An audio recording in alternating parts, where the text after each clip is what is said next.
Hey everybody, welcome back to the Purple A Society YouTube channel, my own mini university to help the people transition into more fourth dimensional thinking. Make sure to subscribe to the channel. I've got all kinds of videos and really great playlists in music and lectures and ebooks and activism. And if you stay till the end, I'll be sure to tell you more about my $7 a month mystery school where we decode the symbols, the ancient myths, ancient religion, and all of the spiritual systems throughout history.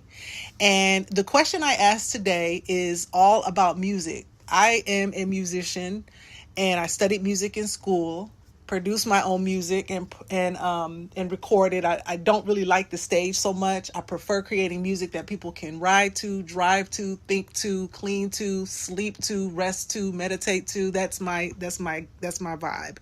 And so this question is really important to me. So I thought I would share. So what I asked Chat GPT is what is music really from a cosmic and scientific point of view? Why does it affect us emotionally? My theory is that chords are overlaid sound waves, like an alchemical formula that awakens dormant parts of us, including past lives or cosmic realities we once experienced. Let's go in depth. And Chat GPT says, your intuition is actually closer to modern science than it might sound at first. Music sits at a fascinating intersection of physics, neuroscience, mathematics, cosmology, and human consciousness. Let's explore it layer by layer, cosmic, scientific, and the deeper theory you're sensing. Number one, what music is scientifically. At its most basic level, music is structured vibration and time. Sound itself is mechanical waves moving through air or another medium, and it's measured in frequency or hertz, in amplitude and harmonic relationship. These waves in the ear, where the cochlea converts them into electrical signals sent to the brain. But here's the fascinating part. Your brain doesn't just hear music, it predicts and models patterns in real time. Music activates many brain systems simultaneously. Emotion centers, which is the amygdala, so memory system. So when it hits the cochlea, basically, it hits emotional centers of the amygdala, the memory systems of the hippocampus, the motor cortex of movement and dance, and the reward system of dopamine release. And this is why music feels almost like a drug for consciousness. Number two, harmony, the mathematics of chords. Your idea about chords acting like formulas is very interesting because harmony is literally mathematical ratios. A chord is just multiple frequencies vibrating at once. Example, a perfect fifth ratio is 3:2, and an octave is 2:1. These ratios come from the harmonic series, a natural phenomenon in physics. Ancient philosophers like Pythagoras believed these ratios reflected the structure of the cosmos. He called it the music of the spheres. The idea that planets and stars move according to harmonic mathematical ratios. Modern physics actually finds similar patterns in orbital resonance, wave mechanics, and quantum vibration. So harmony may literally mirror the mathematics of reality. Number three, the body is a resonance instrument. Your body is not just hearing music, it is resonating with it. Everything in your body vibrates. Brain waves, cellular membranes, heart rhythms, neural oscillations. When music enters the body, it can entrain these rhythms. This phenomenon is called neural entrainment. Example, slow music slows the breathing. Rhythmic beats synchronize brain waves. Bass frequencies are felt physically in organs. This is why drums have been used in spiritual ceremonies worldwide. The body becomes a resonance chamber. Number four, why music creates emotion. Emotion in music largely comes from tension and resolution. Your brain constantly predicts what note should come next. When composers delay or break the prediction, dopamine releases. Hell yes. This is similar to storytelling.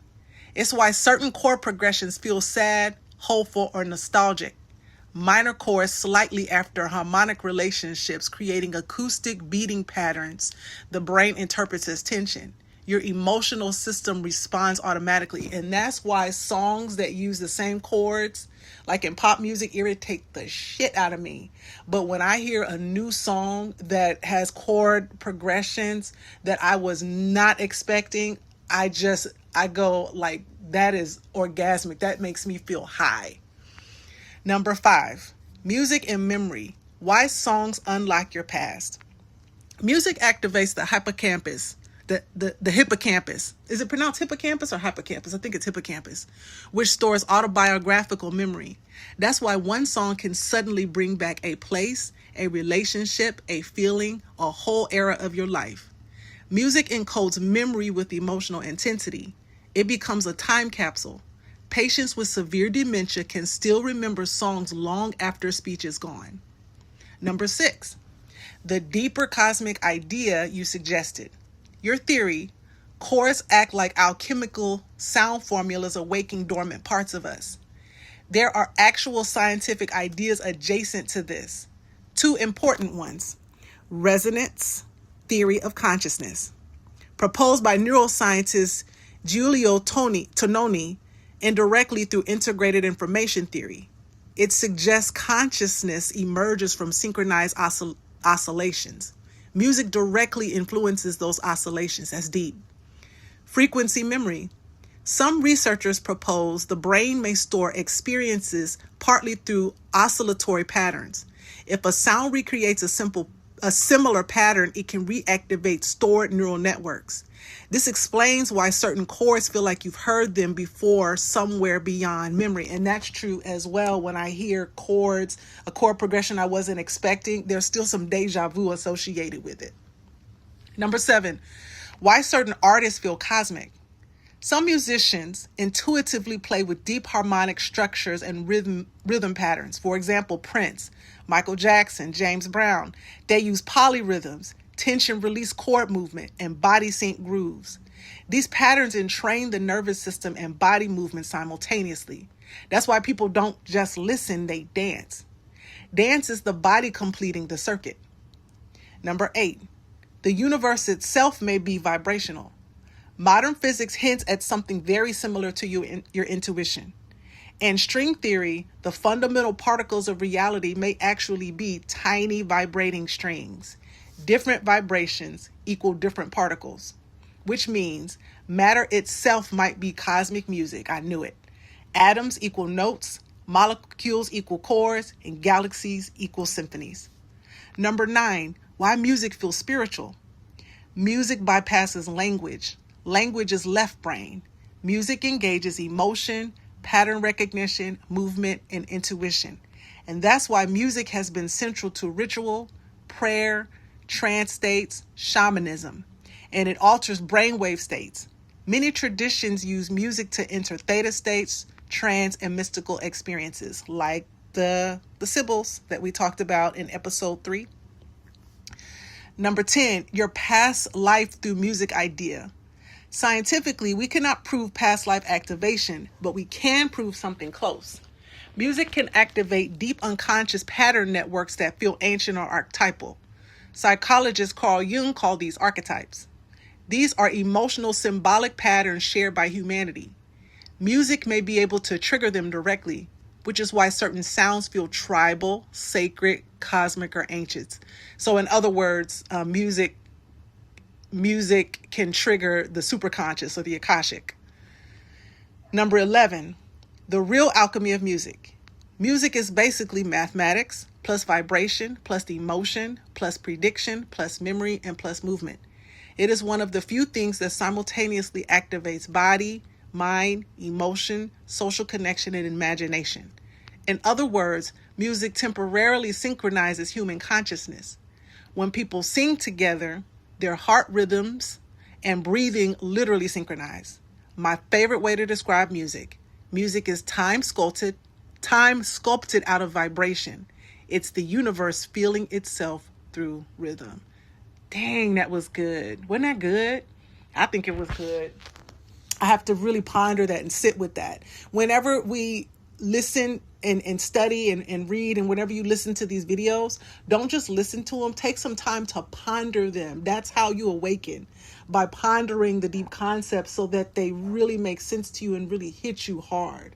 Like I said, I was going to tell you more about my $7 a month mystery school. It's on Substack.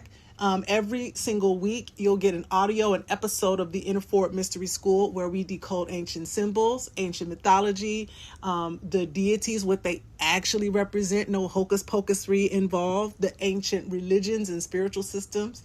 We use that to take a better look at modern society, including politics, pop culture, entertainment, literature, science, psychology, and personal development. It's a lot of fun. It's real authentic. I'm talking exactly like I talk. I don't sugarcoat. You're going to get the real deal, but it's also really, really fun because we go into a lot of stuff. And one of my favorite ones that I've done all year was the one that I did on Sunday. When you check out Substack, go over to Substack. If you have not listened yet, you can listen to one of the episodes for free. And this one was on the principles of magical thinking. We went into a lot of the different scientific and well-researched and ancient spiritual ideas around how the mind works and how to use it, how to bypass the ego and do work and then come back to the ego when you know how to control it versus letting it control you. Was a great reading. And so if you want, you can listen to that audio for free. We also have a book club associated with the Mystery School. This time we are reading How to Win Friends and Influence People by Dale Carnegie, which is just a pinnacle, a pivotal,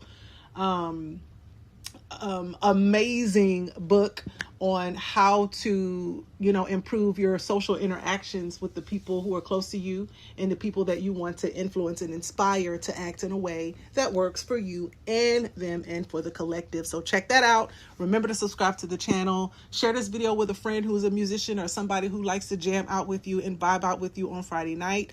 And I'll talk with you soon. Bye.